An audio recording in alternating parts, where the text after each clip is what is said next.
pukul dalam anggaran 6 ke lepas subuh macam tu lah. Bengkel kereta juga yang terbakar tu. So apa nasib diorang? So aku tengok video tu. So salah satu yang terbakar adalah workshop kereta sebenarnya. Workshop kereta, dan satu lagi tak silap aku workshop motosikal. So dekat situ apa nasib? Soalan dia apa nasib? Benda dia sama je berlaku 2021. Macam alam kena banjir besar. Situasi dia sama, bencana alam.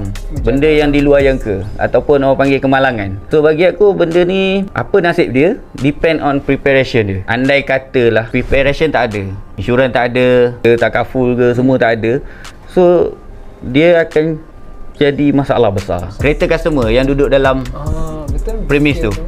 Yang kedua, premis tu sendirilah. Yang ketiga, stok kat dalam tu.